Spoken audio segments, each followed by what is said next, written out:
I have been waiting to have this man on Meet the Biz for a while now. I mean, he has created classics and worked on films that are some of my top favorites of all time. He is an American film and television director, producer, screenwriter, actor, author. He's a film teacher. I'll just list a few of his credits: Gods and Monsters, Dante's Cove, Guilty as Charged, and Elvira's Haunted Hills. Sam Irvin. Hey, I'm so glad to be here on your show. Thanks for having me. Oh my God! Thank you for being here. I have to say I love your first name. We have something in common because my middle name is Sam. So. Oh wow, that's so cool. You know. Well, I grew up in North Carolina. Yeah. A long time ago, and when I was a teenager, there was a very famous senator named Sam Irvin. From North Carolina, and he headed up the whole Watergate Commission. So for people old enough, he was a very famous guy back then. And he did spell his last name E-R-V-I-N, and mine's I-R-V-I-N. But I'm a junior, so my dad is also a Sam Irvin. And let me tell you, anytime we called up a restaurant and made a reservation for Sam Irvin, we purposely did not spell the name for them. And we would always get the best table. I love it. Now, and have people come up to you and said, Sam, nice to meet you. Well, and we actually, when he came through town at one point, my dad, we arranged to get a photograph with him in the newspaper. It was like, well, the real Sam Irvins, please stand up. I love that. I love that. So, so you grew up in the cinemas. I mean, yes. Your grandfather had a chain of cinemas. And your father owned some. Yes, my grandfather was actually a district manager for a big chain of movie theaters, and he was the district manager for the Southeast and the Carolinas and Georgia and all of that. And my dad owned a competing chain of theaters in North and South Carolina. They had about 26 theaters, and so, yeah, my playground was going to the movie theater and hanging out in the projection booth and collecting the posters as soon as they were done with them. And like the little kid in Cinema Paradiso, that was my childhood and my playground. So it was pretty astonishing. And my parents were very lax about letting me see whatever I wanted to see from the youngest age. And I had two older sisters, and when they would babysit me, they would take me to the movies. And I started seeing, really scary Vincent Price movies and Hammer films and things of that nature, back in the early 60s. I was born in 56. So by the time I was maybe 5 or 6 years old, I was being, exposed to all these incredible movies, which completely, just affected me in a fantastic way, because I was at such an impressionable age. It's what really, made me be such a movie fan, and a particularly horror movie fan. And it was all fantastic. Oh, I'm sorry, go ahead. Oh, no. What I was going to say, what's so amazing too, is I read that, you grew up loving these actors, these kind of film, and then you got to interview so many of them. Yes. Well, actually, the first really important thing that happened is that when I was 8 years old in 1964, my dad took us all on a cross-country trip in the car to go to California and, to go to Disneyland. There wasn't even a Disney World back then. We couldn't even go to Florida. We had to go all the way to California to do the Disney thing. And then he managed, because of his connections in the movie business, to get a VIP tour at Warner Brothers. So I got to walk onto the set of Blake Edwards' The Great Race while they were shooting the iceberg sequence with antique cars on the iceberg, and Jack Lemmon, Tony Curtis, and Natalie Wood all there on this iceberg in this huge tank of water, and fans going for a storm scene, and wave machines. It was the eyes just popped right out of my head. I thought as a kid you know, at 8 years old, I thought if they were going to shoot on an iceberg, they would have to go up and find an iceberg somewhere. I had no idea this was being created on a soundstage in Hollywood. And so that just like blew my mind. The other thing, we went into another stage where they were shooting a forced perspective model of a mansion up on a hill. And in the scene, a wing of the mansion blows up. And so they had this model that was about 4 feet high, and they had men, you know, up on the top of the hill putting up the chimney and stuff. So you could see, I could see the perspective of, you know, how big the house was or how small it was. And then you come down this hill, and then in the foreground, they have full-size fence and gate, and they dressed an actor to play a policeman who was walking by on the sidewalk. So you'd have this full-scale foreground, and then the hill would go up, and there's this house that's right there. I mean, you know, it's not that far away. And I was like, that is not going to look right. Nobody's going to buy that. It's going to look like a model house. And then, of course, when I saw the film, I saw that it truly worked. It looked totally real. And so, you know, just learning the whole concept of forced perspective was, again, mind-blowing for a kid at 8 years old. And then we went on another stage where they were shooting a film called Two on a Guillotine that starred Dean Jones and Connie Stevens, and was being directed by William Conrad, who later was an actor who did Cannon, this Cannon series, and right. Some other things. And they were doing a rear screen projection scene where Connie Stevens and Dean Jones were sitting in like a chairlift kind of thing, a bubble. And they had a rear screen that was showing them, you know, rising up in the air, and they're just sitting there. And again, it was just learning you know, actually witnessing how they do this magic was just mind blowing. And I just want to throw in there, meeting Connie Stevens, and literally 50 years later, I directed her daughter, Jolie Fisher, who is Carrie Fisher's half sister, in a thriller called, Fatal Acquittal for Lifetime. And so, you know, it was just like, you talk about bizarre timing and everything, but literally 50 years later, I was directing her daughter in a thriller. So, but anyway, going back to that day in 1964, that was the day I decided that I had to be a director. And my dad had an 8mm home movie camera, and I just took it out of his hand and never gave it back. And when we got home, I was making, you know, little 8mm Dracula movies with my brother as Dracula with a black beach towel on for a cape, and, you know, ketchup and plastic fangs, and, you know, the whole bit. And I grew up, you know, on Famous Monsters of Filmland magazine and watching horror films on Shock Theater on TV, and then getting my dad to book. I mean, you know, he would play a lot of these films anyway at his theaters, but I would get him to book Saturday morning matinees, kid matinees with horror movies, you know, and I would bring in all the Vincent Price classics and the Hammer film, the Draculas and Frankensteins with Christopher Lee and Peter Cushing. You know, and it reminds me of Creature Features, because I every Friday night, Bob Wilkins. Yep. Well, unfortunately, our local station, they called it Shock Theater, and they had that same package of films that were syndicated, but they were so low budget, they didn't have a horror host. So I didn't get to grow up with a horror host. I'm just so depressed about that, because so many other, you know, markets around the country had their local horror hosts it was all started with Vampira in the 50s.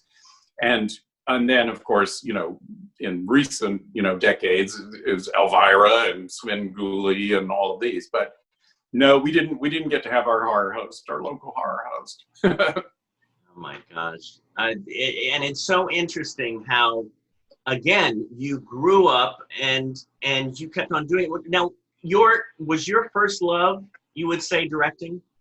Yes. I mean, from the age of 8, I was a one-track mind. That's all I wanted to do was to direct movies.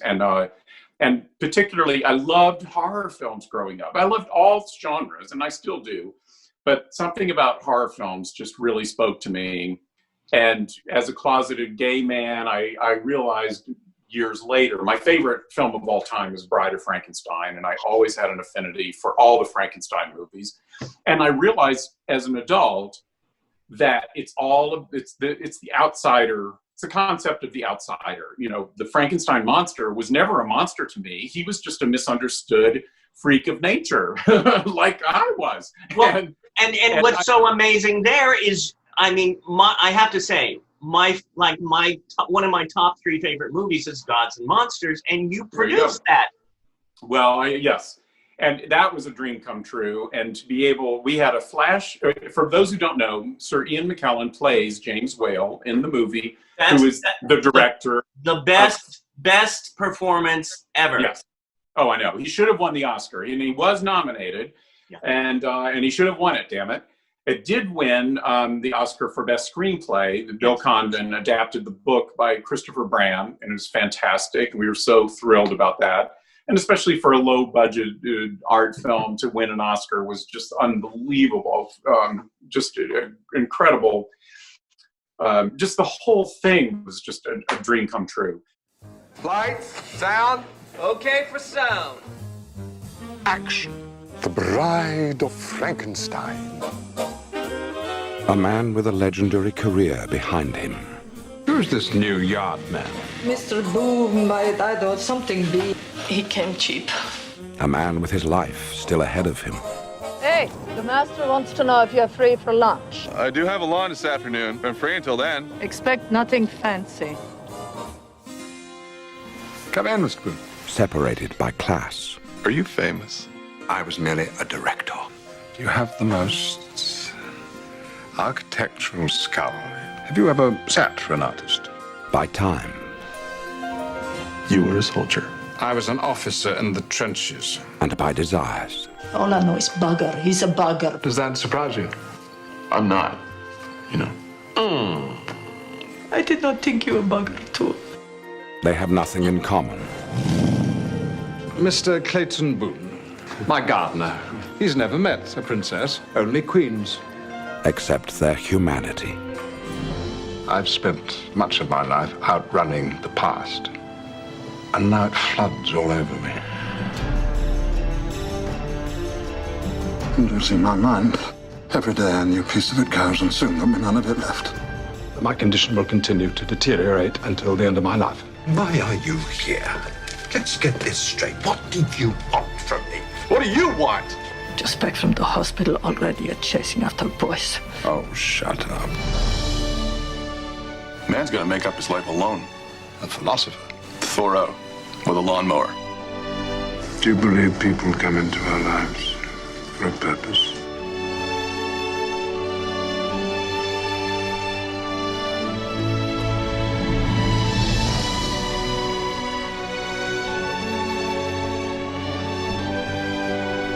To a new world of gods and monsters. So, we understand each other. Live and let live.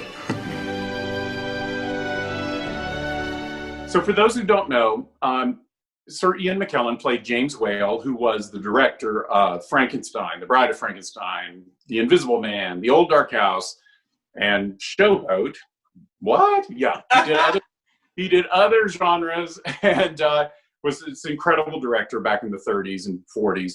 And he was as openly gay as you could possibly be in those days. And it was quite a trailblazer. And when you look at Bride of Frankenstein with the idea of looking for gay subtext, it is loaded with it. And the character of Dr. Polidori is played by Ernest Thesiger, and the character is this very effeminate, mad scientist who grows little miniature people in jars, and his whole performance is very flamboyant and considered one of the first open, kind of gay characters in a mainstream movie. And so anyway, when seeing that film as a kid, it just spoke to me in all sorts of ways that I didn't even realize. And then, of course, later, when I found out about the gay subtext and that James Whale was gay, and all these other things. It just completely blew my mind, and I really realized that it was speaking to me subliminally in so many ways. But getting to do Gods and Monsters, there is a scene, a flashback scene, where James Whale is seen on the set of Bride of Frankenstein in the laboratory directing that movie. And that was the most dream come true moment, to be able to recreate that set at Lacey Studios, downtown LA. And we managed to track down some of the real original electrical equipment that was designed and built by Kenneth Strickfaden for Frankenstein and Bride of Frankenstein. And Mel Brooks had found it and used it in Young Frankenstein. So, it's appeared in other films. Yeah. And but we got a hold of it, and so the authenticity of that scene just was enough to make the hair on the back of my neck stand on end. It was a dream come true, and Bill Condon did just a freaking amazing job directing it, and his career took off to incredible heights after that, and it was just a dream project for sure. I mean, Bill, he's I see. I when I think of certain people like Bill Condon, I can't get the words out, because it's when I see a good movie too that I'm like quiet afterwards, because I'm just taking it all in. Yes. Again, that film, and to hear your stories of it just gives me more excitement, because again, I can watch that movie and I still cry. I mean, I'm thinking of it now when he's just the emotions that he went through, Ian, and because interesting, because a friend of mine years ago happened to commit suicide. Uh-huh. So when I was watching this performance of his, I was breathtaking, because he had so many levels in it, and it was so beautiful and so beautifully filmed. And the music, I played the soundtrack in my car as I drove around the city. By Carter Burwell, who's the most amazing composer, just a beautiful score. Yeah, no, it's I'm sorry about your friend. Thank you. It is a very, very moving film, and it was interesting because it was the first time I had met Ian, to work on that film, and we all thought, here comes this great Shakespearean actor. This was before he had done Lord of the Rings and all these very big commercial films, and we didn't know what to expect, and we also had Brendan Fraser in the cast, and we kind of expected Brendan to be, he had done George of the Jungle and some of these comedies and things. And we figured he would be, a laugh riot on the set, and Ian McKellen would be a very dramatic actor. And it was sort of the opposite. Ian was the jokester, and Brendan was so intimidated to be working with such an incredibly great actor that he was constantly studying his lines and, nervous and, wanted to be, to live up to being able to hold his own with Ian in those scenes. And so he was very quiet and, and would be in his trailer, preparing, whereas Ian would be on set, making jokes, and, Bill would have to say, Ian, we're ready to go. And he said, but the punchline, darling, was and action. And then he would snap into like that. I mean, it was incredible to watch, because he can turn it on on a dime. It was amazing. Yeah. And it was really exciting to see him in action, and and it's not to say he was taking it lightly at all. He just was so prepared and so relaxed and so professional that he just was in it. It was when you needed him to be, and it was relaxing for him to come out of it between takes. Not all actors are that way. Some actors have to be method and stay in character the whole day and all that. And that's totally fine. And that's the way they work. Great. But Ian, he had a good time, and he wanted to balance it between takes by, having fun. Wow. And were you, since you had grown up loving these films, how did this film come about? I mean, did you say, "Hey, let's do this film," or was somebody else doing it and you said? Well, it was. It started. I read the book "Father of Frankenstein" by Christopher Bram. That was the name of it originally. Yeah. And I got the book because it was about James Whale, and I was excited to read it. And I just loved the book. And I got a hold of the author. I didn't know him, but I called up Chris, and I got his number, called him up, and I said, "Hey, I don't have any money, but I would love to option your book for nothing for like 3 months and see if I can get it going." And he said, "Well," because of course I wanted to direct it, and he said, "Well, a guy named Bill Condon just beat you to the punch a couple weeks ago," and Bill had done the same thing, and I had actually met Bill a couple times at the actress Nancy Allen's house. Now, I got to know Nancy because I was Brian De Palma's assistant back in the days of Dress to Kill and The Fury and home movies and all of that. And so I had worked with Nancy back then. I had also directed Nancy in a Showtime thriller called Acting on Impulse. And so I would go to her parties, and she knew Bill because she had been in one of Bill's films, and Bill had written another one of her films. And so I had just met him casually that way through her parties. And so as soon as the author mentioned his name, I'm like, oh, call Nancy, I'll get Bill's number, I'll call him, congratulate him, which is what I did. And then I said to Bill, I said, "Have you thought of Ian McKellen for the role?" And he said, "Oh man, we're on the same wavelength. I just sent him a copy of the book, and I'm hoping that he'll respond to it and agree to attach himself to the project." And I said, "Well, listen, if there's anything I can do to help, I'm, be just such a fan of the book and everything about James Whale and everything, I just wish you the best of luck."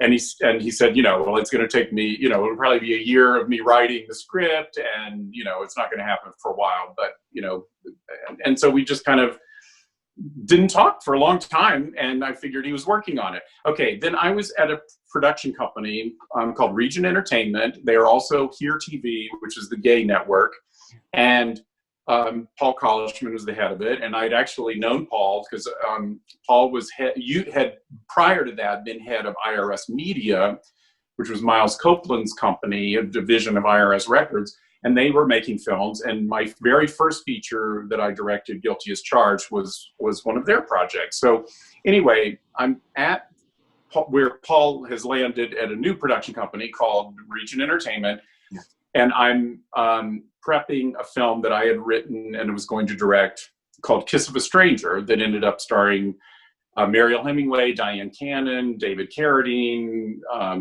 Corbin Burnson. And I heard Paul in the hallway mention Father of Frankenstein. And I jumped up out of my chair, went out in the hall. I said, what? And he goes, "Oh yeah, there's this guy named Bill Condon. He's submitted a script. He has Ian McKellen attached, and we're considering making the movie." And I'm like, "You have to make the movie, and I have to work on it." Yeah. And Paul was like, "Well, we've been having meetings on it, and my only concern is that are people going to perceive it as kind of a dirty old gay man who's after a young, hot, straight guy, and is it going to seem a little on the sleazy side or whatever?" And I said, "Just wait till tomorrow." And I went home and I had a huge file of all the reviews of the book, the Wall Street Journal, the New York Times book review, all these, very classy reviews that were all raves. And I put it on his desk and I said, "Read these reviews and tell me if any of them came to the same worries or same conclusion that you had." Of course, none of them did. And that helped Paul, kind of assuage his concerns that, no, this could really be a great art film. And I don't know how much my doing that helped, but it certainly didn't hurt.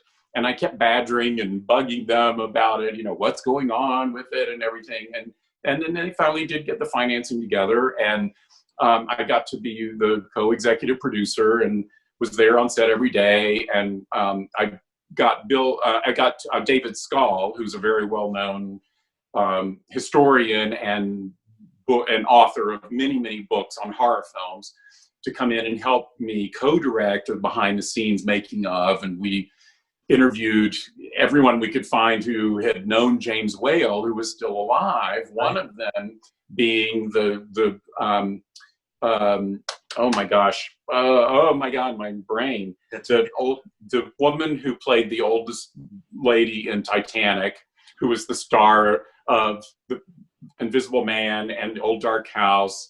Gloria Stewart. Good Lord, I can't believe I couldn't remember her name. How embarrassing. Anyway, we interviewed Gloria Stewart, who now is no longer with us, but at the time we were making the movie, she was still with us and had the most wonderful stories of James Whale. It was fantastic. And we also interviewed Curtis Harrington, who knew Whale quite intimately, I think very intimately. And and Curtis was the director of films like Who Slew Auntie Roo and What's the Matter with Helen, and was a director in his own right, but kind of considered Whale to be a mentor of him from the younger days. And so we were working on that while the filming was going on, and it was just, again, everything about that project was a dream come true.